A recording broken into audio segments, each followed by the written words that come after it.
2020년 3월 1일 주일 예배를 하나님께 드리겠습니다. 모두 일어서 주시기 바랍니다. 풀은 마르고 꽃은 시드나 우리 하나님의 말씀은 영원히 서리라. 아멘. 사도신경으로 우리의 믿는 신앙을 고백하시겠습니다.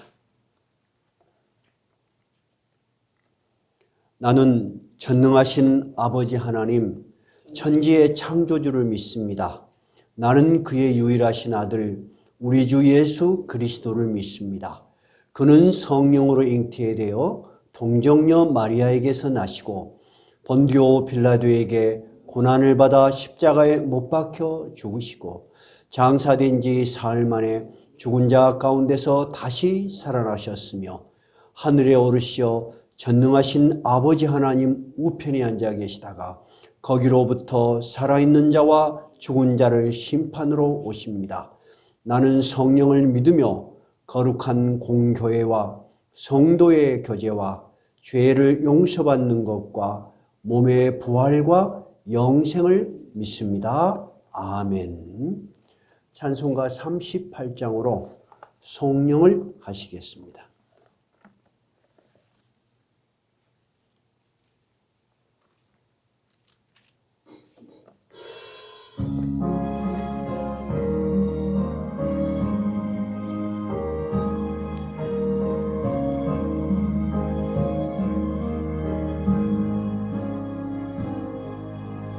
예수 우리 왕이여 이곳에 오셔서 우리가 왕께 드리는 영광을 받아 주소서. 우리는 주님의 백성, 주님은 우리 왕이라. 왕이신 예수님 오셔서 좌정하사 다스리소서.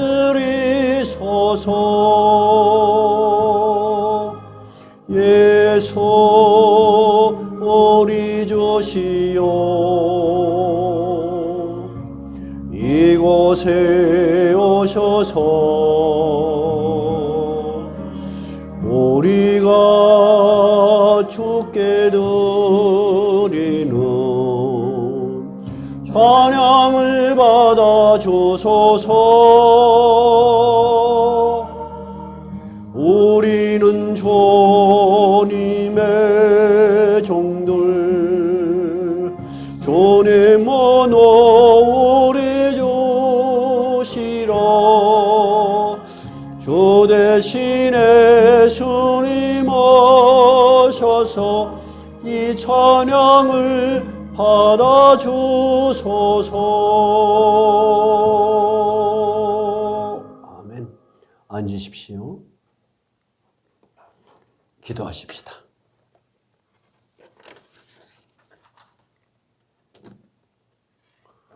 우리를 주의 자녀로 택하시고 주의 백성으로 부르신 우리 아버지 하나님께 영광과 감사와 찬양을 드리옵나이다. 아버지 하나님, 이 백성들에게 오늘도 이 주일을 기억하여 하나님 앞에 예배 드릴 수 있게 하여 주시고 또한 성령의 감동으로 이 예배를 기다리며 사랑하며 이 예배를 통하여 하나님의 말씀을 들으며 하나님의 능력을 경험하게 하여 주시니 참으로 감사를 드립니다. 아버지 하나님, 특히 오늘 이 예배는 저희 나라에 그리고 저희 지역에 확산된 코로나 바이러스로 인해서 모두 이곳에 모이지 못하고 각 가정에서 이 방송을 통하여 이 예배를 함께 드리고 있습니다. 아버지 하나님, 하나님의 자녀들, 하나님의 백성들이 어느 곳에 있든지 하나님께서 그곳에 임하시고 성령의 뜨거운 역사를 허락하여 주시사 하나님의 귀한 자녀들과 가정들이 오늘 이 예배를 통하여 성령의 역사하심과 감동하심을 경험하는 귀한 예배 되게 하여 주시옵소서. 이곳에 내리신 성령의 역사하심이, 성령의 감동하심이 그곳에도 동일하게 있게 하여 주시옵소서. 두세 사람이 모인 그곳에 내가 너희들과 함께 있겠다는 주님의 말씀처럼 각 가정 위에 하나님 함께 하셔 부모와 자녀들이 하나 되는 가정의 소중함을 일깨우는 귀한 예배되게 하여 주시옵소서. 온 가족이 함께 은혜 받는 귀한 예배되게 하여 주시옵소서. 특히 오늘 예배는 저희 교회가 오랫동안 마음에 품어왔던 청년의 결성을 앞두고 준비하고 예비하는 예배입니다. 하나님 이 일에도 함께 하시어 오늘 이 예배와 말씀을 통하여 우리 교회 청년들이 거룩한 영으로 뜨거워지게 하시고 서로 돕고 사는 성숙한 크리스찬들로 거듭나게 하여 주시옵소서. 우리 부모님들도 우리 자녀들과 청년들을 위하여 쉬지 않고 기도하고 아버지 하나님 낙심하지 말고 기도하고 이들을 뒤에서 하나님이 계심을 굳게 믿으며 이 일에 사랑과 관심을 가지고 모두 함께 하나 되게 하여 주시옵소서. 아버지 하나님 지금은 예배의 시작입니다. 순서마다 하나님 함께 하시고 마지막까지 하나님 주관하여 주셔서 오직 하나님께 영광되는 귀한 예배되게 하여 주시옵소서. 주 예수 그리스도 이름으로 기도하옵나이다. 아멘. 오늘 함께 읽을 하나님의 말씀은 디모데후서 1장 1절부터입니다. 제가 가진 성경은 신약 성경 343쪽입니다. 디모데후서 1장 1절부터 8절까지 같이 읽도록 하겠습니다. 다 찾으셨죠? 네, 함께 읽겠습니다.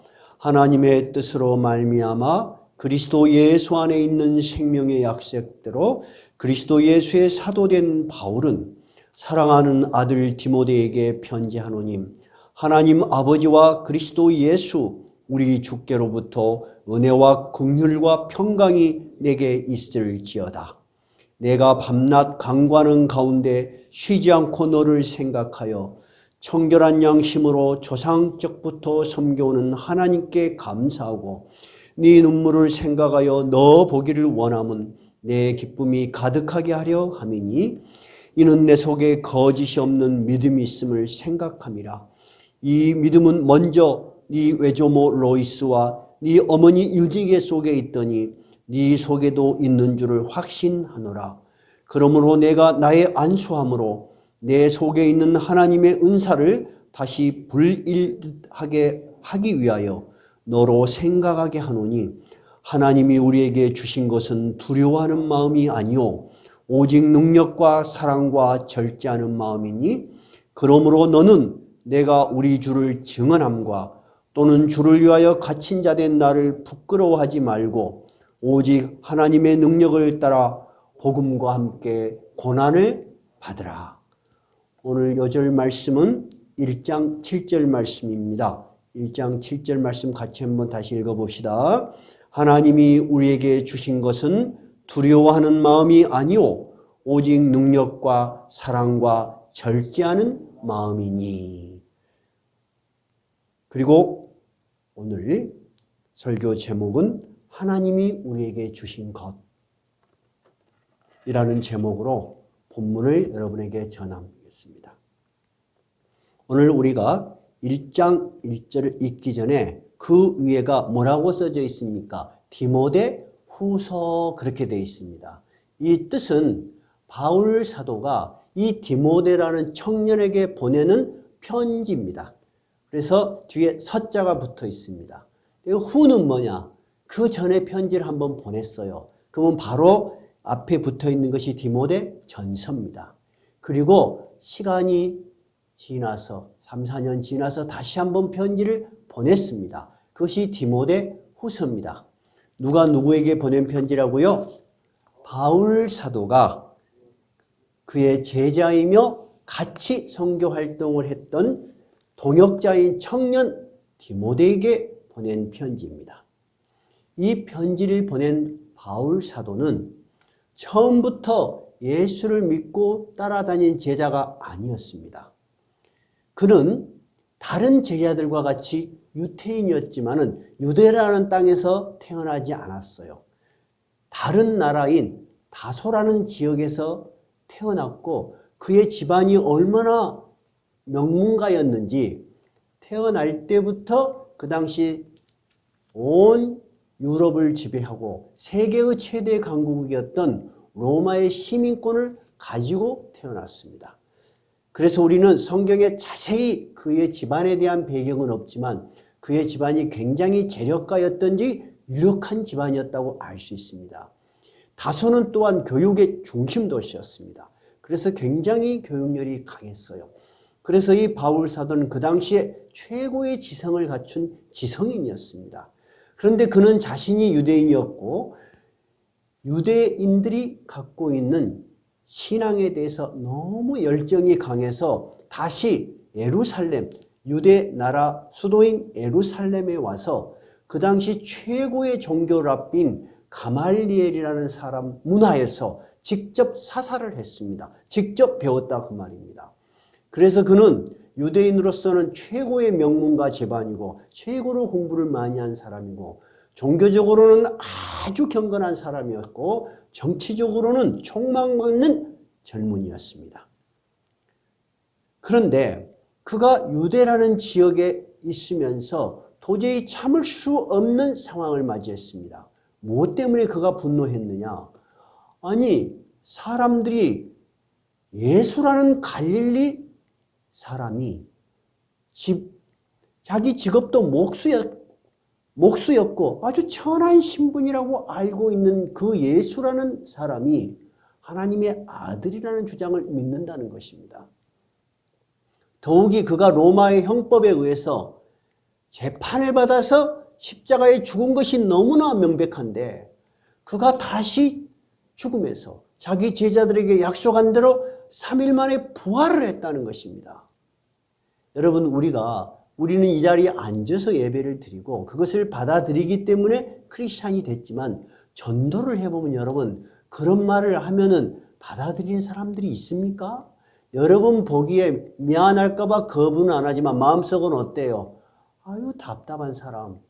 저걸 사실이라고 믿어? 야, 그것은 신화잖아. 그것은 종교적인 가르침에 불과한 거잖아. 그렇게 말할 것입니다. 바울 사도는 이 말을 듣고 너무나 분노에 찼습니다. 그래서 이것을 전파하는 예수의 제자들, 이것을 믿는 사람들에 대해서 아주 싫어했고 증오했습니다. 얼마나 증오했느냐? 가장 앞장서서 그 당시 예수 믿는 사람들을 찾아다니며 집집마다 끌어내어서 옥에 가두었습니다. 그리고 돌로 쳐 죽이는 일에 가장 앞장선 사람이었습니다. 그런데 사도행전 9장 3절에서부터 6절 사이를 보면은 이 바울이 원래 유대식 이름은 사울입니다. 바울은 로마식 이름입니다. 그러니까 사울이나 바울이나 같은 이름이에요.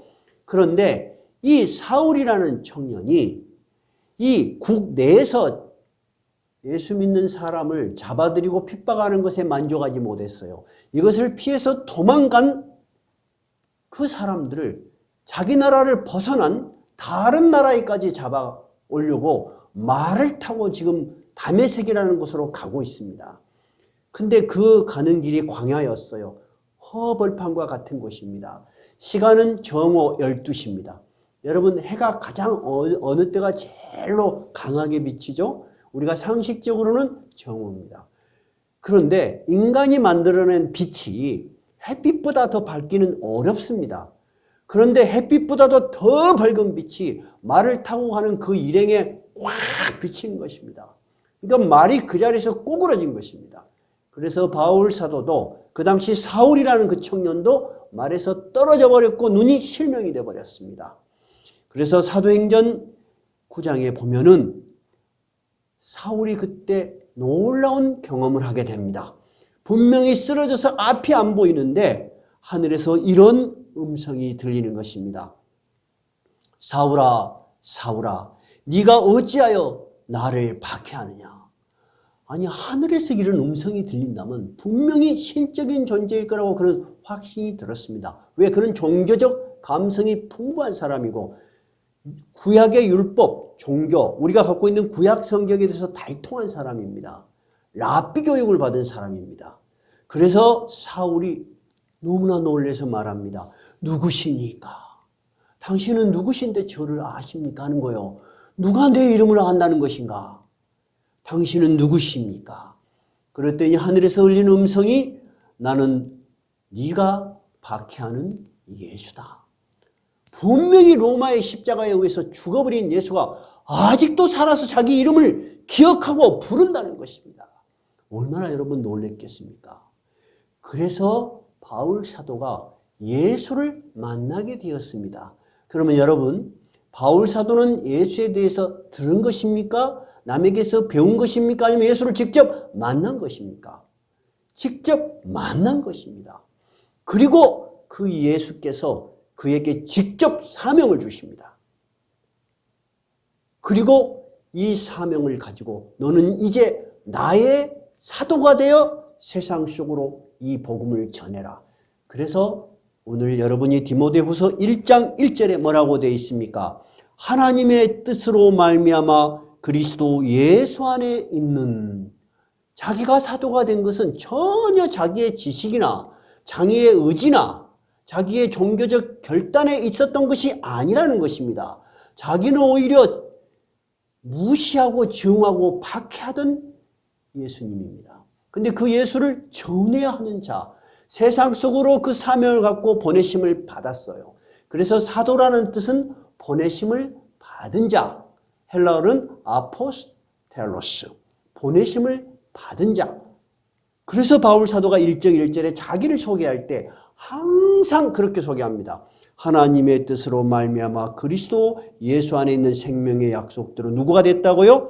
그리스도 예수의 사도된 나 바울이. 이렇게 시작합니다. 제가 청년들을 많이 만나기도 하고 제가 청년 시절을 거치기도 했습니다. 청년 시절에 신앙생활을 하다가 그만둔 친구들도 있습니다. 근데 이 청년들이 쭉 이야기를 나눠보면은 몰라서 거부하는 것은 너무 당연한 거니까 놔두고라도 알면서도 믿지 못한 건 왜 그러죠? 예수의 경험이 어디에 머물러 버린 거예요? 들은 것으로 머물러 버린 거예요. 자기의 삶이 되지 못한 거예요. 바울 사도는 여러분 지금 예수에 대해서 배운 것입니까?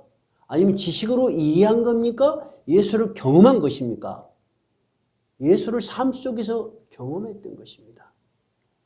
그래서 이 바울 사도의 신앙은 흔들릴 수 없는 자기의 확실한 신념, 그것은 지식과 경험에서 우러나온 것이 아니고 자기의 삶 속에 찾아오신 예수를 만난 것입니다. 그런데 오늘 이 바울 사도가 디모데 1장 2절에 이 편지를 누구한테 보낸다고 되어 있습니까? 사랑하는 아들 디모데에게 편지한다라고 되어 있습니다.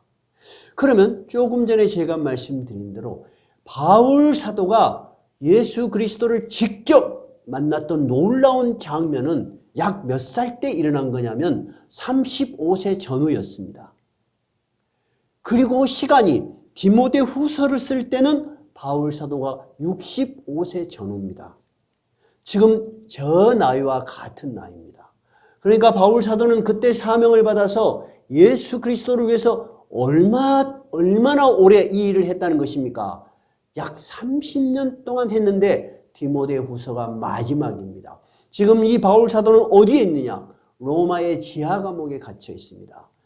바울 사도는 이 30년 동안 예수 그리스도를 전하면서 많은 고생을 했습니다. 돌로 맞기도 하고 옥에 갇히기도 하고 난파선을 타고 주야로 그냥 죽을 것 같이 배가 난파를 내가서 1, 2주일을 떠돌기도 했습니다. 그런데 이번이 자기의 마지막이라는 것을 알았습니다. 지금 바울 사도가 디모데 후서를 쓸 때는 로마 황제, 여러분이 잘 아는 네로 황제 시대였습니다. 네로 때부터 박해가 시작되었어요. 네로는 자기의 정치적인 문제를 기독교인을 박해함으로 잡아 죽이고 검투장에 짐승의 밥으로 던져서 사람들에게 해결하려고 했습니다. 그래서 바울 사도는 이것이 나의 이제 마지막이다. 그리고 디모데후서를 쓰고 바울 사도는 얼마 되지 않아서 처형당했습니다. 순교를 당한 것입니다. 여러분, 죽는 사람들이 제일 마지막에 남기는 말을 뭐라고 합니까? 유언이라고 합니다. 그러면 디모데후서는 바로 바울 사도가 남긴 유언입니다.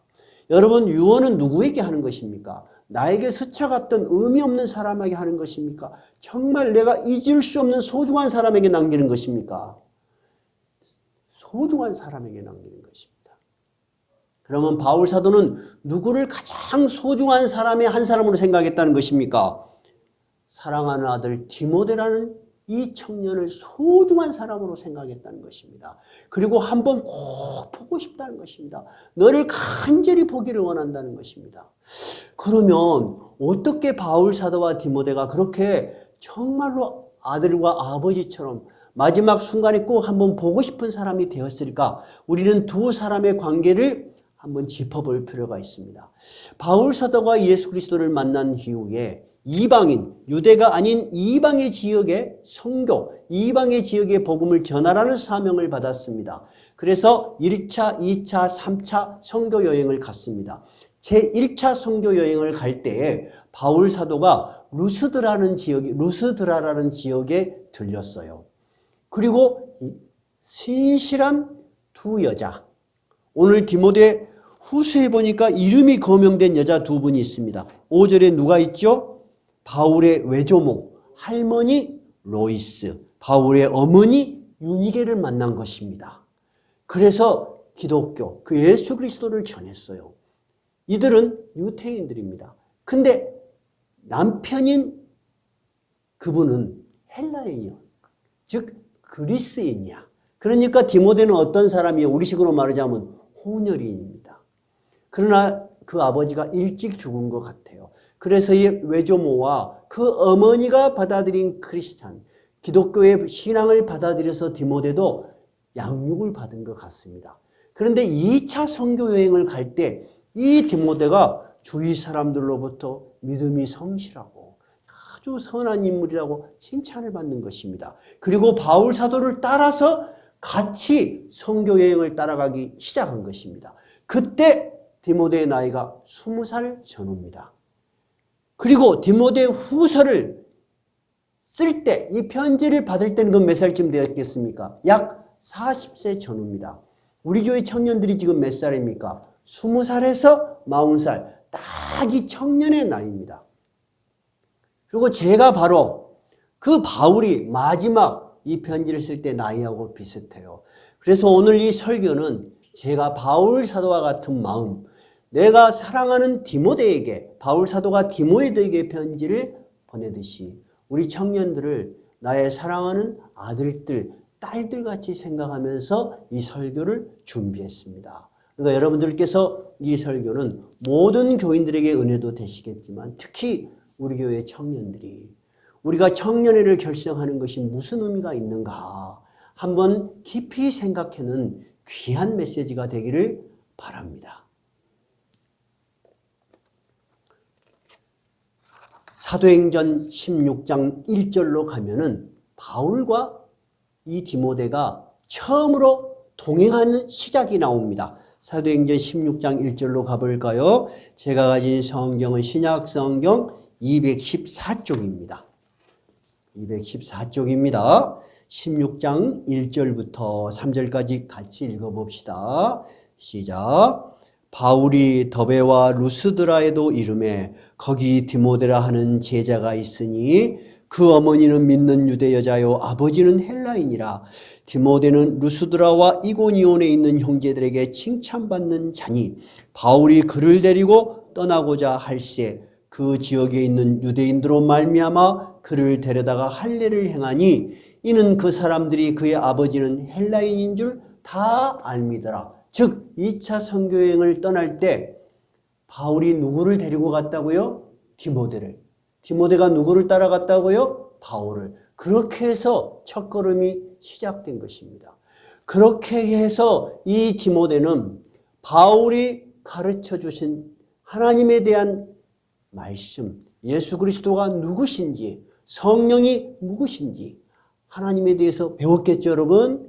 그리고 바울 사도가 직접 고난을 당하는 것도 봤을 거예요. 바울 사도가 병든 자를 일으키는 것도 봤을 거예요. 능력도 봤을 거예요. 그렇죠? 많은 것들을 보고 배우고 자랐습니다.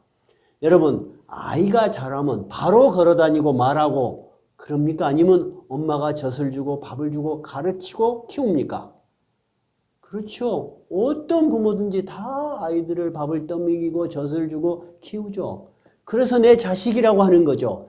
그러면은 바울 사도가 이 디모데에게 오늘 디모데후서 1장 2절에 사랑하는 아들 디모데라고 한 말이 뭔 말이에요? 너는 나에게서 나는 너를 아무것도 모르는 백지 상태에서 가르치고 키우고 너는 내가 하는 것을 모든 걸 배고 자랐다. 그러므로 너는 나의 영적 아들이라고 하는 것입니다. 여러분 이 세상에는 분명히 육신적인 어머니 아버지도 있지만 영적인 어머니 아버지도 있을 수 있어요. 여러분 육신의 어머니 아버지가 모든 자녀들에게 하나님의 말씀을 가르칩니까? 안 가르칩니다. 너는 교회 다녀라. 나는 안 다닐란다. 대부분 처음에 그렇게 하대요. 제가 전도를 해보면.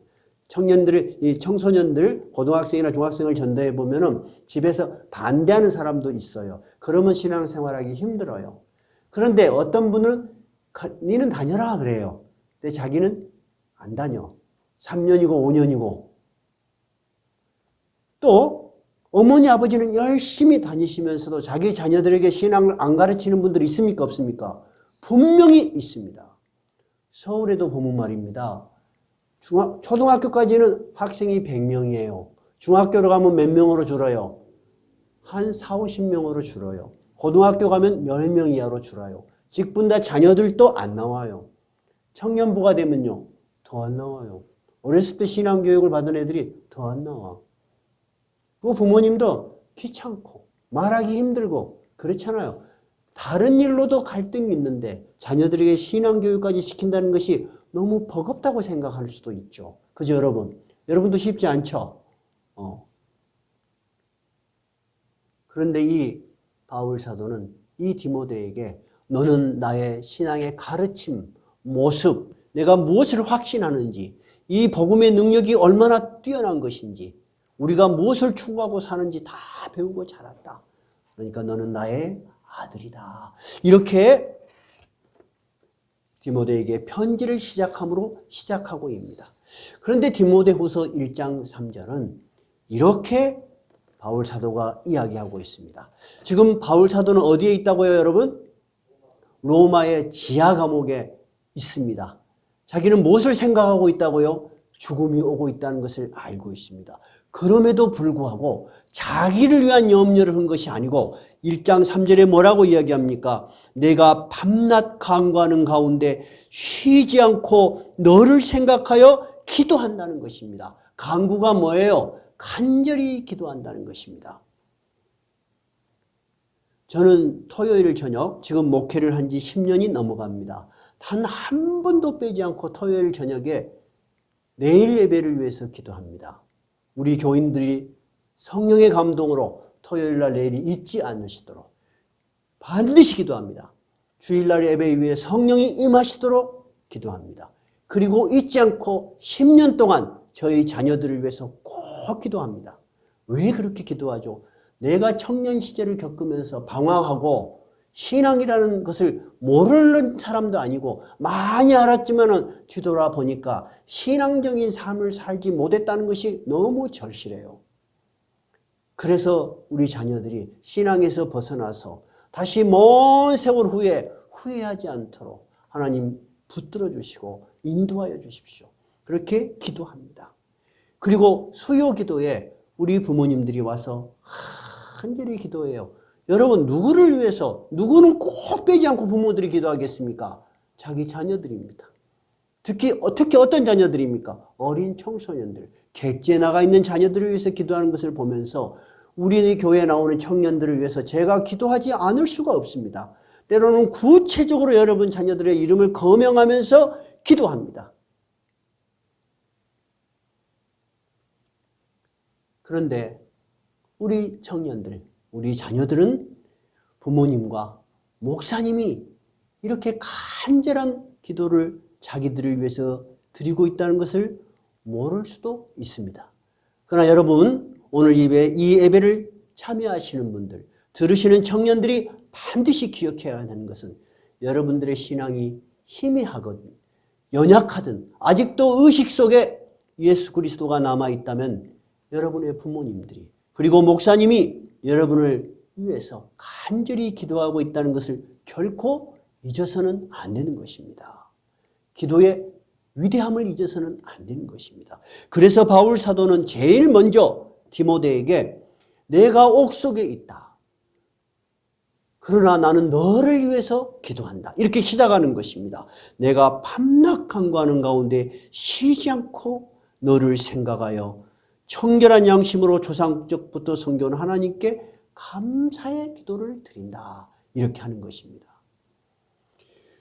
디모데후서 1장 3절에서 5절부터 보면은 또한 이 바울이 이 간절히 기도하면서 감사하는 기도의 내용이 하나가 있습니다. 무엇이죠? 1장 5절입니다. 4절부터 읽어볼까요? 내 눈물을 생각하여 너 보기를 원하면 내 기쁨이 가득하게 하려 함이니 이는 내 속에 거짓이 없는 믿음을 생각함이라. 이 믿음은 먼저 내 외조모 로이스와 내 어머니 유니게 속에 있더니 내 속에도 있는 줄을 확신하노라. 이 바울 사도가 옥중에 있어서도 너를 생각하면 만나고 싶고 감사하고 기쁨이 있다는 거예요. 왜 그러냐? 너의 그 순수한 믿음은 누구로부터 내려온 것이다?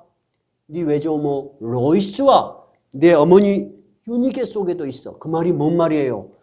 네 외조모, 네 할머니 외조모 로이스와 네 어머니 유니게도 이 복음을 위해서 정말 헌신했다는 거야. 나는 네를 보면 누가 생각이 난다는 거예요? 그 너희 외조모와 네 어머니가 생각이 난다는 거예요. 저도 이 교회에 우리 청년들을 보면 이런 생각이 들어요. 야, 저 청년들은 참 부모님들이 예수를 저렇게 신실하게 믿어서 참 복받았다. 아니 성인들도 여러분 신앙생활을 지속하기 어려운데 자녀들이 주의를 안 빼먹고 교회 나오는 것은 부모들이 관여하고 챙겨주지 않으면 어려운 것입니다. 여러분 사실 그런 것입니다. 참 복받았다. 그런 생각이 듭니다. 지금 바울 사도가 디모데를 보면은 네 고생하구나 하는 것이 아니에요. 이 위대한 신앙이 너에게 있는 신앙이 너로부터 시작된 것이 아니고 대를 이어서 이렇게 이 신앙이 전해진다는 것은 참으로 위대한 일이다. 정말 귀한 일이라는 것입니다. 여러분, 우리가 이 교회가 정말로 몇 명 되지 않지만 이 신앙이라는 것은 여러분으로 끝나는 것이 아니에요. 여러분의 기도로, 여러분의 자녀로 이어지고 또 여러분의 자녀가 또 여러분의 자녀로 이어지는 거예요. 저 역시 지금 3대째 신앙을 합니다. 그러면 저희 자녀들이 4대째입니다. 우리 자녀들이 아이를 낳았습니다. 그럼 몇 대째입니까? 5대째. 몇 대가 중요한 것이 아니고 걔들이 무엇을 보고 자랍니까? 신앙의 모습과 태도를 그냥 봐요.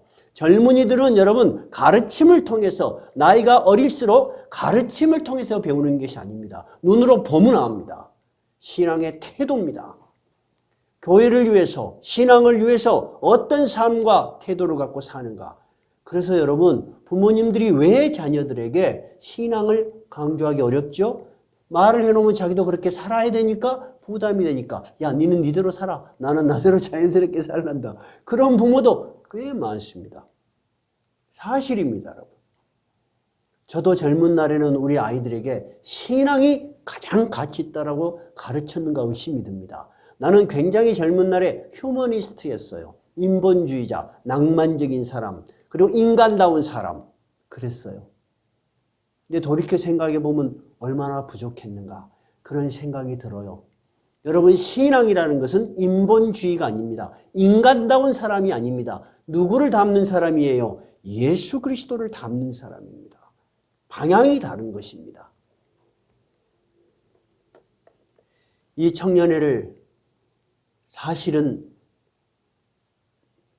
잘 준비하여 우리 청년들에게 조금이라도 도움을 주려고 했던 것이 어제 오늘의 일이 아닙니다. 몇 년이 된 일입니다. 근데 사실 이 헌신한 일꾼을 찾기가 너무 어려웠습니다. 신앙은 절대 억지로 되지 않습니다. 무거운 짐을 지라고 해서도 안 되는 것입니다. 강제로 안 되는 것입니다. 어떤 사람이 사명을 받을 수 있죠, 여러분? 그 일을 기꺼이 감당할 수 있는 사람을 하나님이 찾으십니다. 그리고 그에게 일을 주시고 그리고 그 능력을 또 더하여 주십니다. 그런데 아직 성령님께서 우리 교회가 그런 때가 멀었는지 그 사명을 감당할 수 있는 사람을 찾기가 어려웠습니다, 사실.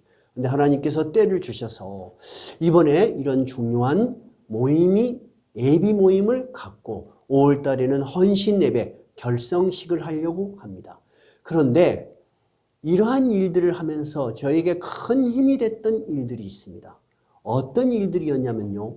제가 청년들에게 이런 일을 하자 그렇게 말을 할 때 제 마음이 여러분 부담이 되겠습니까? 가볍겠습니까? 부담이 될 수 있죠. 왜 그러죠? 지금 청년들의 삶이 참 어렵습니다. 오지금은 3포 세대라고 합니다. 여러분 3포라는 것이 세 가지를 포기했다는 것입니다. 뭡니까? 첫째, 뭐를 포기했다고 합니까? 연애. 서로 안 살길래 부담이 돼. 그 다음에 그러니까 자연히 뭐가? 결혼. 그러니까 결혼을 하니까 뭐예요? 출산. 지금 다들 그러고 있습니다. 왜냐하면 삶이 두려운 거예요. 그런 청년들의 삶입니다. 그러다가 요즘은 더 나아가서 5포 세대라 그래요. 또 두 가지를 더 포기했대요. 뭐? 집 사는 거. 그 다음에 마지막 인간관계도 단절해버려. 다 부담이 돼. 그러니까 핸드폰 하나 들고 아예 방 속에서 처박혀 사는 거예요. 그리고 겨우 일하러 나가는 거예요. 이런 젊은이들에게 현실이 아닌 신앙의 생활을 위해서 같이 노력하자고 말하는 것이 결코 쉬운 일이 아닙니다.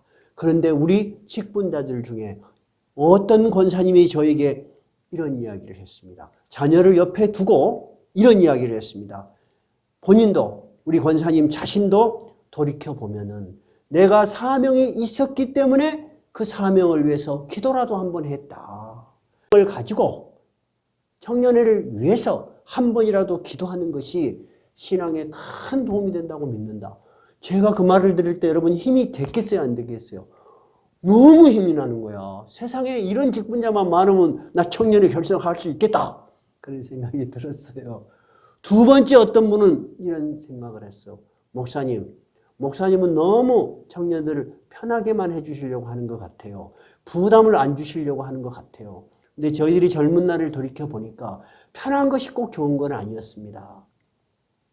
이 세상 문화에 젖어불기 전에 이 세상 문화가 아닌 이 신앙의 문화, 예수 그리스도와 함께하는 이 교회 문화에 익숙해지면은 세상 문화가 시시하게 느껴지대요. 나는 우리 자녀가 청년회를 통해서 조금이라도 모든 청년들이 그렇게 되기를 바라요. 목사님 힘내세요. 목사님 적극적으로 하세요. 목사님 그냥 밀어붙이세요. 저에게 그런 격려를 해주셨어요. 여러분 이것이 바로 디모데의 어머니와 외조모 두 분이 했던 그 역할 아니겠습니까? 그래서 바울 사도가 디모데를 보면서 정말 감격스러운 그 옛날의 그 두 분들 누구? 네 외조모 로이스와 내 어머니 유닉의 속에 있다라는 말은 그들을 내가 너를 볼 때마다 생각한다는 것입니다. 여러분 이제 우리가 우리 자녀들에게 좀 담대해져야 되겠습니다. 두 번째는 성령의 감동하심이 어떻게 있었냐.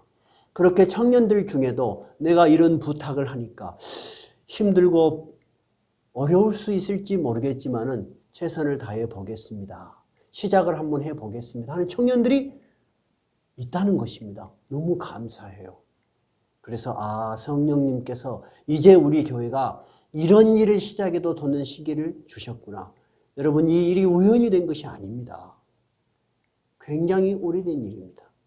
우리 교회 장로님들 중에 한 분은 3년 전에 청년의 부장을 시켰어요. 청년의 부장을 시켰어요. 그러면 그 다음에 그 청년의 부장이 할 일이 뭐예요? 청년 회원들을 모아야 되는데 누구한테도 일해서 말할 사람이 없어요. 그러니까 저한테 목사님 말할 청년이 없어요. 그게 3년이 됐어요, 여러분. 3년 동안에 여러분 우리가 알게 모르게 드린 마음의 소원이 이제 이렇게 청년의 예비 모임 그리고 헌신예배라는 것을 통해서 드러나는 것입니다. 이 세상에 쉬운 일은 없어요. 신앙의 일도 여러분 시작이 있고 결실이 있는 것입니다.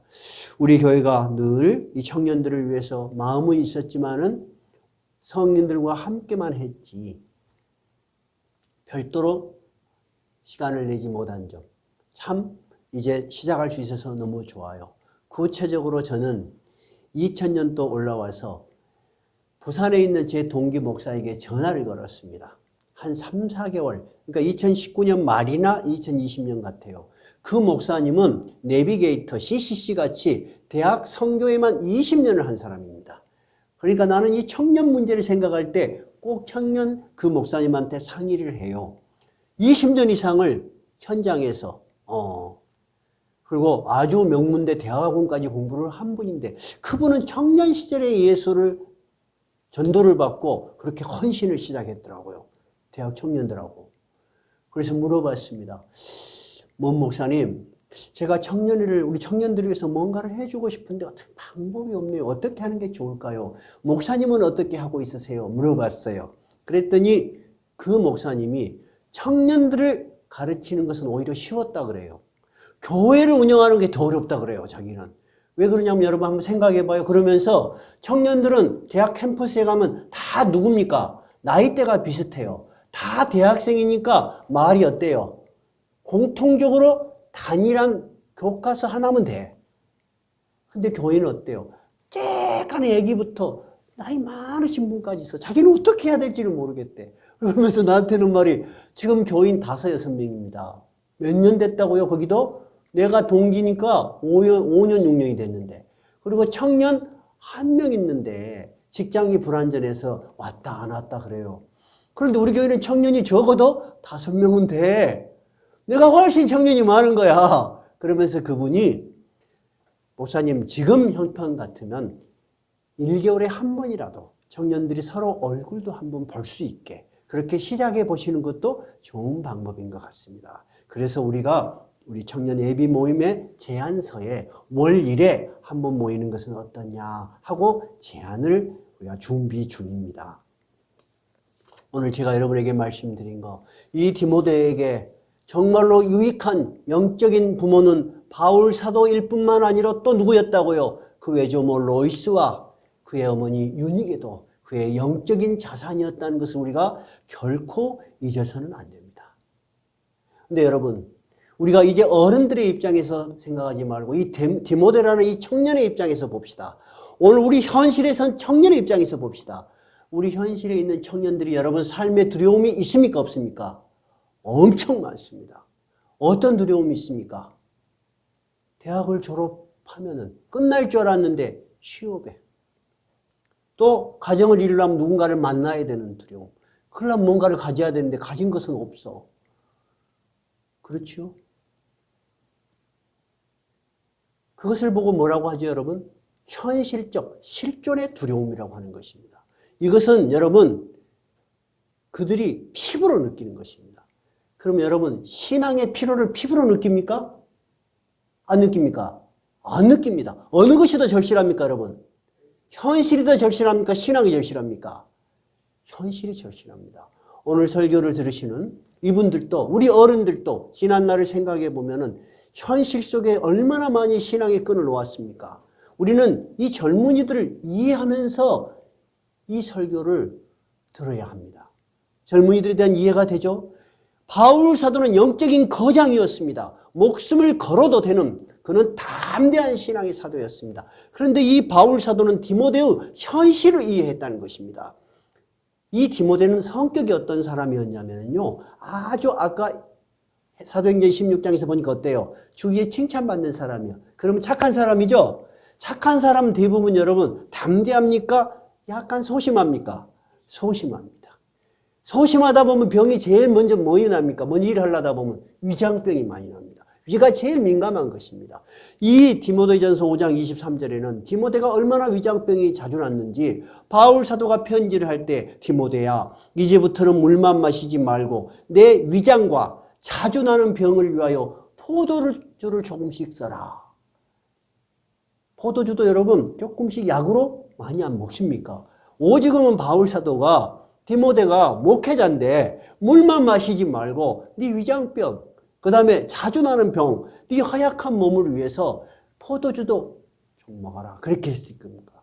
근데 꼭 술 좋아하는 사람들이 이 말만 해.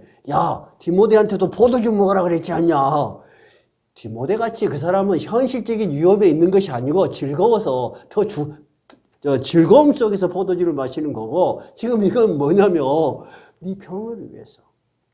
그런데 여러분, 이 디모데는 여러분 바울 사도를 지금까지는 따라다녔어요. 뭔 일이 있으면은 전화는 그 당시에 없었겠지만은 바울 사도에게 물어보면은 또 어떻게 해야 할 것을 누가 가르쳐 줬겠습니까? 바울 사도가 가르쳐 준 거예요. 그것이 바로 디모데 전서예요. 멘토였다고 말입니다. 모든 청년들에게는 멘토가 있어요. 누구에게 교육을 받느냐, 누구에게 가치관을 배우냐는 게 굉장히 중요해요. 그러면 디모데의 멘토는 누구였다는 거예요? 바울 사도였다는 거야. 근데 바울 사도는 자기의 생각을 강요한 것이 아니에요. 디모데의 현실을 본 거예요. 그러니까 뭐라고?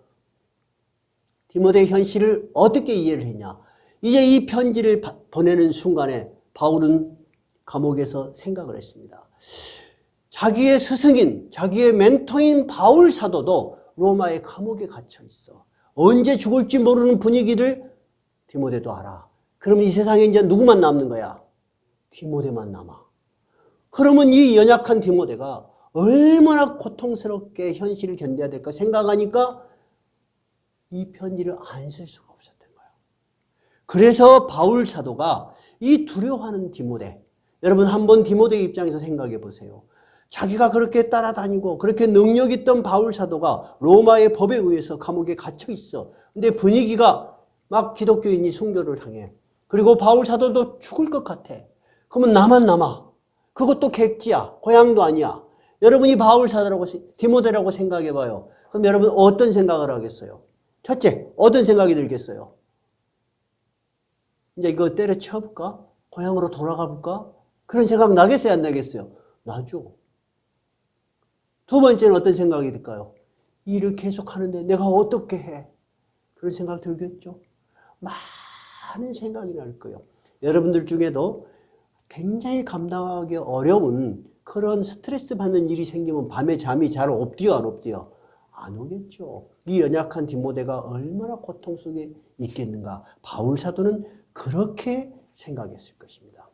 바울 사도가 디모데를 현실을 생각하듯이 저도 우리 청년들의 현실을 너무 잘 이해하려고 애씁니다. 왜냐하면 저도 수십 년을 여러분과 똑같은 사회 경험을 했기 때문에 얼마나 사회생활이 만만치 않다는 것을 잘 가집니다. 근데 여러분 그런 두려움이 있는데 용기를 내 한다고 됩니까? 두려움이 사라집니까? 아닙니다. 두려움은 감정입니다. 여러분 감정은 사라지는 것입니까? 남는 것입니까? 남는 것입니다. 남는 것입니다. 신앙을 가져면 두려움이 안 생기는 것입니까? 그렇지 않습니다. 여전히 똑같이 있습니다. 만약에 신앙의 이름으로 두려움이 사라질 수 있었다면 뭐할로 바울 사도가 편지를 썼겠습니까? 그러면 여러분 입장은 두 가지예요. 우리 청년들이 디모데가 지금 두려움 속에 있을 때 우리가 할 수 있는 멘토, 우리가 할 수 있는 해결 방법은 무엇일까요? 첫째는 말로 위로해줘. 말로 위로해줘. 그럼 여러분 사라질까요? 안 사라져. 제일 좋은 방법은 뭘까요? 피해버려. 피해버리면 다시는 두려움이 안 생길까요? 어때요? 피해버리면 또 다른 곳에서 더 큰 두려움이 그를 기다립니다. 여러분 맞죠? 우리가 좋은 말 몇 마디, 아름다운 말 몇 마디, 그럴듯한 격언, 인본주의적인 생각, 그런 걸로는 여러분 해결이 안 됩니다. 피해버리면요, 더 큰 두려움이 나타납니다. 그런 나약한 태도로는 여러분 단 한 걸음도 앞으로 못 나갑니다. 뒤로는 물러나갈 수 있지만 한 걸음도 앞으로 못 나갑니다. 그런데 바울은 디모데후서 1장 7절에서 분명하게 이야기합니다. 뭐라고 이야기합니까? 하나님이 우리에게 주신 것은 두려워하는 마음이 아니다. 디모데야, 너 지금 두려워하고 있지? 내가 그걸 이해를 한다는 거야. 내가 이해를 하니까 다시 한번 이 두려움을 없애는, 여기서 앞으로 나아가는 방법을 내가 너에게 생각나게 하겠다. 그것이 6절입니다. 6절을 한번 읽어봐요. 그러므로 내가 나의 안수함으로 내 속에 있는 하나님의 은사를 다시 부릴 듯 하기 위하여 너로 생각하게 하노니, 너에게 뭔가 전에 가르쳤던 거 그것을 다시 생각하게 하노니, 그 말이에요. 너는 그것을 기억해라는 거야. 네가 봤지 않냐는 거야. 네가 경험했지 않냐는 거야. 그게 뭐예요? 하나님이 우리에게 주신 것이 있지 않냐. 하나님이 우리에게 주신 것은 뭐다? 두려워하는 마음이 아니야. 그럼 너가 지금 두려워하는 것은 하나님이 주신 것이다? 현실이다? 아니다. 아니면은 우리를 하나님으로부터 멀어지게 하는 악한 영의 유혹이다. 어떤 거예요? 현실이면서 악한 영의 유혹이라는 거야. 그렇지 않아요, 여러분? 현실에서 두려운 느낌을 다 우리 마음속에 느끼는 거잖아요. 거기서부터 결정은 두 개로 갈라져요. 뒤로 물러나는 방법이 하나 있어요. 이 사명을 피해버려. 아이고, 편하게 살면 좋지. 내가 뭐 때문에 이런 일을 해? 내가 고향으로 돌아가서 다시 내일 하면 되지. 그럴 수 있을 거 아니에요. 그죠? 근데 바울은 디모데에게 하나님이 너에게 주신 것은 그런 것이 아니다는 거예요. 첫째는 뭐라고요? 두려워하는 마음이 아니고 뭐라고요? 오직 능력과 사랑과 절제하는 마음이요. 이 능력은 영어 성경으로는 Spirit of Power예요. 힘이 있는 영이에요. 파워예요. 파워. 하나님이 우리에게 주신 네 마음속에 깊이 숨어 있는 것은 두려움으로 좌절하고 피하는 것이 아니고 이겨낼 수 있는 힘을 너는 가지고 있다는 거예요. 하나님의 영이 네 속에 있다는 거예요. 그러니까 이겨내라는 거예요. 두 번째는 두려워하면 여러분 자기 자신밖에 안 보여요. 남이 보이지 않아요. 그런데 그것을 넘어서서 사랑해라는 거예요. 너는 너를 보고 온 이제 믿음이 연약한 자들을 사랑하고 돌보라고 하는 거예요. 그 다음에 뭐예요? 절제죠. 이 상황에서 절제는 인내를 이야기합니다. 그리고 견디고 버티고 일어서라고 하는 것입니다.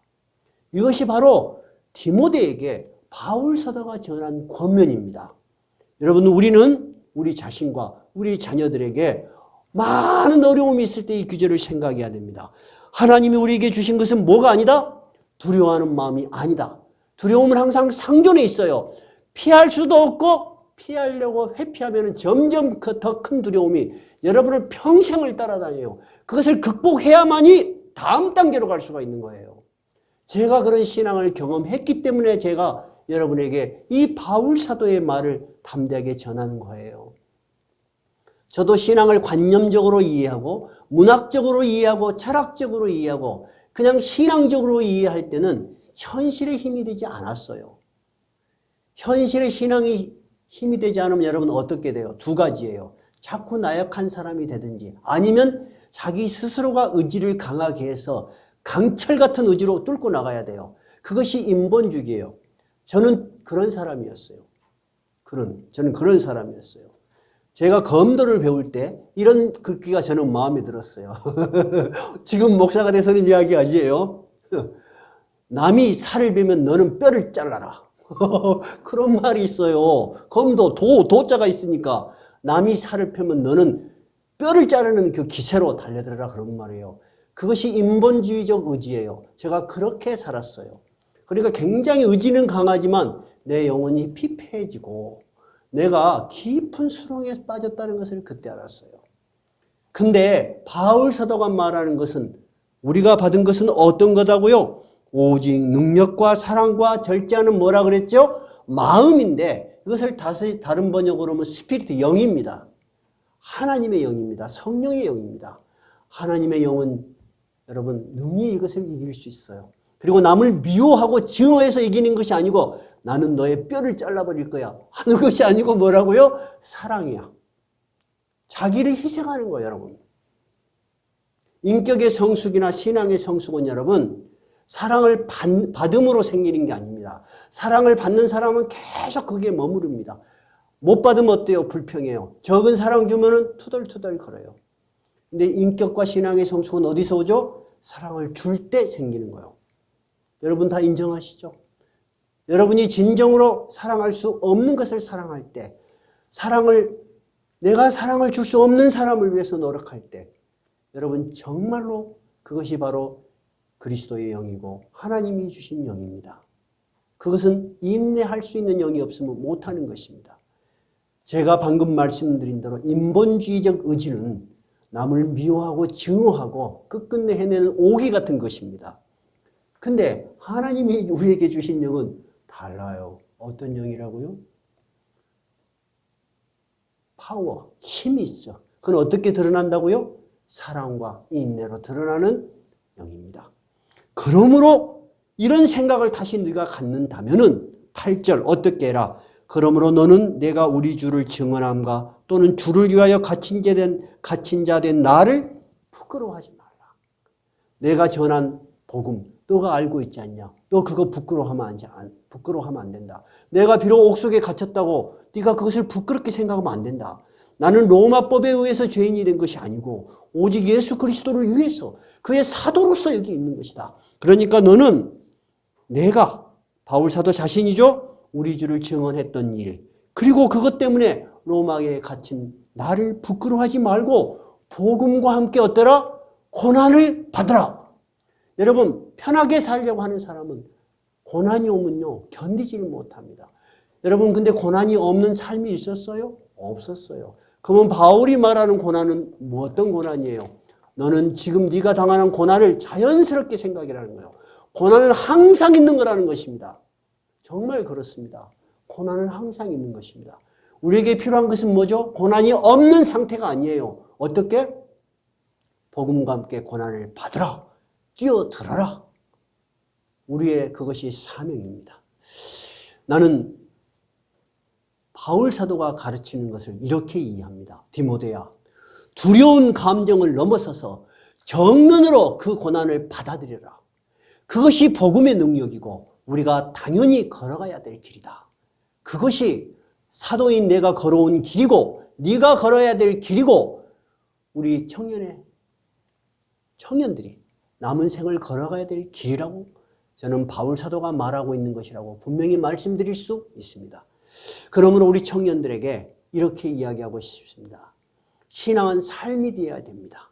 제가 요즘 청년 공부를 가르치면 제일 먼저 묻는 것이 직장에서 의자에 앉으면 기도하십니까? 물어봅니다. 그럼 대부분 안 합니다. 신앙이 삶이 되어야 합니다. 신앙이 삶이 되어야 합니다. 그래서 생업의 장에서 여러분 또는 학업의 장에서 제일 먼저 가면 기도하십시오. 오늘 하루도 하나님이 나와 함께 하셔서 내 능력을 붙들어 주십시오. 두 번째 어려운 일을 만나거든 피하려고 하지 말고 여러분 도전해야 됩니다. 피하면 여러분 다시는 어려움이 안 생기는 것이 아니고 더 큰 어려움이 여러분을 기다리고 있습니다. 그런데 한번 극복을 하면 새로운 세계가 열리고 극복의 경험이 더 큰 도전을 하게 합니다. 그래서 여러분은 여러분이 생각했던 일보다 더 큰 일을 하나님께서 이루시는 것을 볼 것입니다. 그것이 바로 살아있는 신앙입니다. 오늘 바울 사도가 걸어왔던 길이고 디모데에게 권면하는 신앙의 태도입니다. 그것이 제가 제 인생의 마지막에 하나님의 은혜로 이해하고 경험했던 신앙입니다. 이 청년회를 시작하면 여러분 이런 생각이 들 겁니다. 목사님, 엄마, 아빠 교회 한번 나가기도 힘들어요. 더 이상 요구하지 마세요. 두 번째로 또 이렇게 이야기할 것입니다. 현실적으로 시간 없어요. 너무 바빠요. 여러분 그렇게 피하시면 여러분에게는 어떤 변화도 오지 않습니다. 어떤 하나님의 능력도 드러나지 않습니다. 그렇게 하지 마시고 더욱더 시간을 내시고 더욱더 열심을 내고 도전하고 극복하여 여러분 위대한 하나님의 능력을 경험하기 바랍니다. 저에게 청년회를 결성하면서 한 권사님이 이런 이야기를 했어요. 목사님, 본인이 좋아하면은 어떻게든지 시간 냅니다. 목사님은 그런 말에 귀 기울이지 마시고 담대하게 나가십시오. 저는 그 말을 듣고 격려도 됐지만 그동안에 내가 너무 물러터지지 않았나? 그런 생각도 들었어요. 근데 여러분, 자기 자녀들한테 여러분 솔직히 말을 하려니까 쉽습디요, 어렵습디요? 어렵죠? 쉬운 일은 아니었어요. 근데 이제 청년회가 결성이 되어서 우리가 이런 같은 신앙의 태도로 살아간다면 얼마나 좋겠습니까? 그래서 여러분이 학교에서 돌아오거든, 직장에서 돌아오시거든, 오늘 하루도 하나님 잘 지내게 해주셔서 감사합니다. 아침에 가시면은 시작의 기도를 드리시고 저녁에 들어오면 감사의 기도를 드리십시오. 마음에 우울한 생각이 들 때는 찬양을 크게 부르십시오. 그리고 이제 청년들 중에 결혼한 청년들, 애기들이 어리다고 무시하지 말고 무릎 위에 앉혀놓고 단 5분이라도 두 부부가 기도하고 찬양하십시오. 아이들은 가르침으로 성장되기 이전에 보면서 배웁니다. 이것이 뭔지는 모르지만 여러분이 찬양을 할 때 성령의 감동하심과 역사하심이 우리들 자녀들 마음속에 분명히 존재합니다. 여러분, 우리가 지금까지 읽었던 과학책에 어떤 것이 있었습니까? 옥수수도 클래식 음악을 틀어주면 더 잘 자란다지 않습니까? 젖소도 좋은 음악을 들어주면 더 젖이 많이 나온다지 않습니까? 우리 자녀들이 아름다운 하나님을 향한 찬양을 듣고 부모들이 기도하는 소리를 들으면서 그 영적인 성숙이 얼마나 되겠습니까, 여러분? 이 세상 누구도 가르쳐 줄 수 없습니다. 심지어 요즘은 학교에서도 교사들도 기독교적인 발언, 종교적 발언하면 바로 신고를 합니다. 아무도 이제는 영적인 교육을 해줄 곳이 없습니다. 여러분의 자녀들은 오직 부모들이 양육하는 것입니다. 그런 사명감을 가지고 여러분, 우리 청년들이 애기들이 어리다고만 생각하지 말고 그런 어렸을 때부터 큰 영적인 유익을 주십시오. 그것이 여러분의 자녀들이 평생을 하나님을 붙들고 인생의 마지막에 후회 없이 사는 위대한 유산을 물려주는 것입니다. 오늘 디모데에서는 디모데에게 그런 유산을 누가 물려줬다고요? 그의 외조모 로이스와 그의 어머니 유니게가 물려줬다는 것을 바울 사도는 감사하고 있다는 것입니다. 그리고 여러분들은 삶에서 다양한 경험들을 분명히 하고 있습니다. 여러분들이 서로 모여서 여러분의 경험들을 참 나눠줬으면 좋겠습니다. 오늘 바울 사도는 옥중에 있으면서도 누구에게 가르침을 주고 있습니까? 디모데에게 신앙의 가르침과 용기를 주고 있습니다. 우리 어른들이 청년들의 문제에 관심을 가지고 적극적으로 도와줘야 합니다.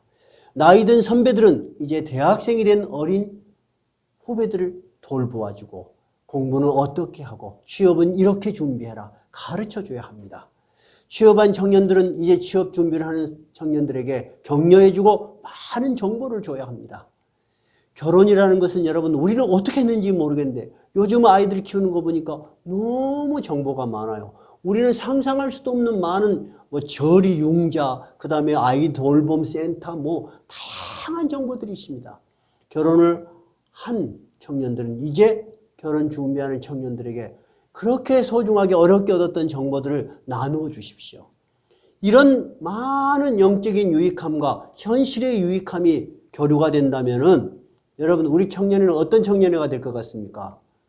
서로 오고 싶은 청년회 분명히 될 것입니다. 그리고 서로 사랑하고 도움이 되는 청년회가 될 것입니다. 이것이 바울 사도가 말하는 하나님이 주신 것은 두려워하는 마음이 아니요. 뭐라고요? 능력과 따라해보세요. 능력과 사랑과 절제하는 마음이다. 이 말의 구체적인 의미입니다. 신앙은 절대 추상적이지 않습니다. 그 추상적인 것 같은 것은 성경에서는 그들은 삶 속에 살아왔던 것입니다. 우리 청년회가 비록 작은 숫자가 시작할지라도 기도의 어머니들을 기도의 가정을 배경으로 신앙의 유산을 물려받은 청년들이 함께 모여서 시작하게 되었습니다.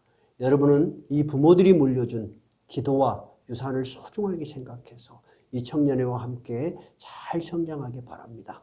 그래서 여러분이 하나님의 말씀을 깊이 배우고 함께 기도하는 가운데 여러분의 신앙은 물론 여러분의 현실적인 삶, 직장, 가정 속에 큰 변화가 찾아올 것입니다. 여러분이 지금 형편이 어렵고 힘들지라도 다시 한번 디모데후서 1장 7절을 생각하시면서 우리가 두려움 속에 갇혀 있지 말고 하나님 우리에게 주신 능력, 사랑 절제하는 영을 부어주시옵소서 하고 기도하시기 바랍니다.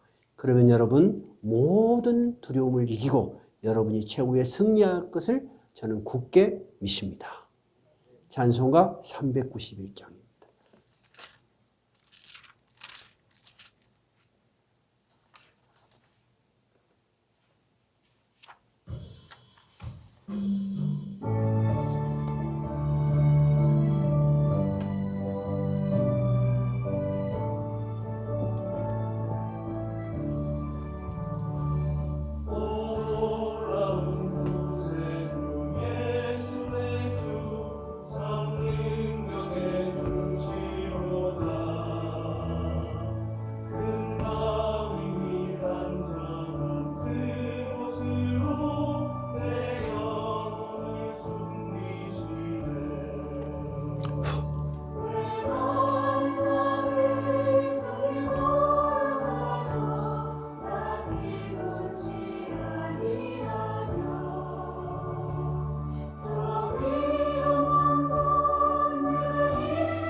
기도하십시다. 오늘 말씀을 생각하시면서 우리 청년들이 새로 일어서고 좋은 청년회가 될 수 있도록 하나님의 능력이 함께하는 청년회가 될 수 있도록 기도하십시다.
하나님 아버지, 두려움에 떨 수밖에 없는 디모데에게 바울 사도가 옥중에서도 사랑하는 아들 디모데에게 편지를 보내며 하나님 우리에게 주신 것은 두려워하는 마음이 아니니 너는 두려워하지 말고 두려움에 맞서라고 힘을 주시며 또 하나님이 우리에게 주신 것은 능력과 사랑과 인내하는 그러므로 절제하는 거룩한 영이라는 것을 상기시켜 주므로 디모데를 일으켜 세우는 참으로 위대한 디모데후서 장면을 살펴보았습니다. 하나님 아버지, 이 위대한 메시지가 이 설교를 듣는 우리 낮은 울타리 모든 교인들과 청년들과 어린 자녀들에게 큰 복이 되게 하여 주시옵소서. 용기가 되게 하여 주시옵소서. 아버지 나라에 이르는 참으로 귀한 유산이 되게 하여 주시옵소서. 예수 그리스도의 이름으로 기도하옵나이다. 아멘. 광고 말씀 드릴게요. 말씀드린 대로 오늘 청년의 준비 모임을 가지려고 했는데 코로나가 너무 확산이 되고 우리 여수도 확진 환자가 있으므로 지혜롭게 방송을 통해서 이 설교를 전하게 되었습니다. 참고해 주시고 예비 모임은 앞으로 시간이 있습니다. 적당할 때에 다시 준비 모임을 하도록 하겠습니다. 그리고 가능하면 5월 첫 주에는 가정의 달이라 처음에 계획했던 대로 청년의 결성 헌신 예배를 드릴 준비를 하고 있습니다. 3월부터 오후 찬양 예배 및 수요 기도회 때 모든 직분자들이 기도 순서가 정해져 있습니다. 이제는 서리 집사님들 이상 모든 분들이 순서가 정해져 있어요. 자기가 언제 해당하는지 수정된 순서표를 뒤에 두었습니다. 한 분씩 가져가시고 준비하시기 바랍니다. 담당은 신기찬 장로님이십니다. 자기 순서가 되면 장로님이 전화를 주실 것입니다. 그러면 변동이 있는 분들은 미리미리 신기찬 장로님에게 연락 주시면 예배에 지장이 없을 것 같습니다. 광고는 여기까지 하겠습니다. 오늘은 봉헌 찬양 보동원 기도는 생략하고 폐회 찬양 53장을 부르겠습니다.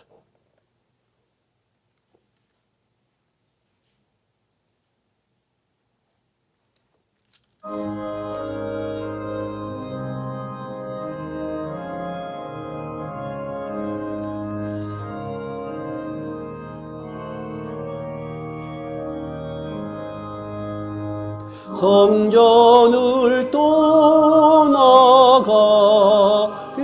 전 머리를 숙일 때 주께서 함께 계시고 복 내려 주소서. 집으로 돌아가는 길 주동행하시고 내 모든 언행 심사를 다 지켜주소서.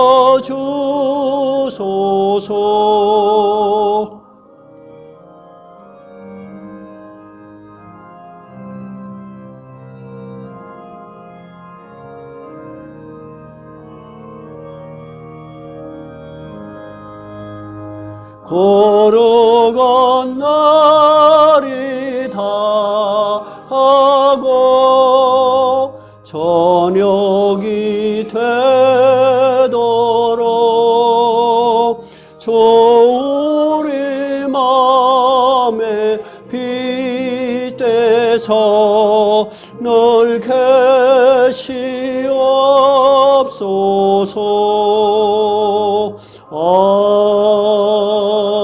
아멘. 지금은 우리 주 예수 그리스도의 은혜와 하나님 아버지의 크신 사랑과 성령의 감동과 감화와 동행하심이 두려움에 맞서서 굴하지 아니하고 하나님이 주신 능력과 사랑과 절제로 우리의 삶과 신앙을 하나님께 온전히 드리고 싶어하는 낮은 울타리 모든 성도들과 청년들에게 지금으로부터 영원까지 함께 계실지어다. 아멘.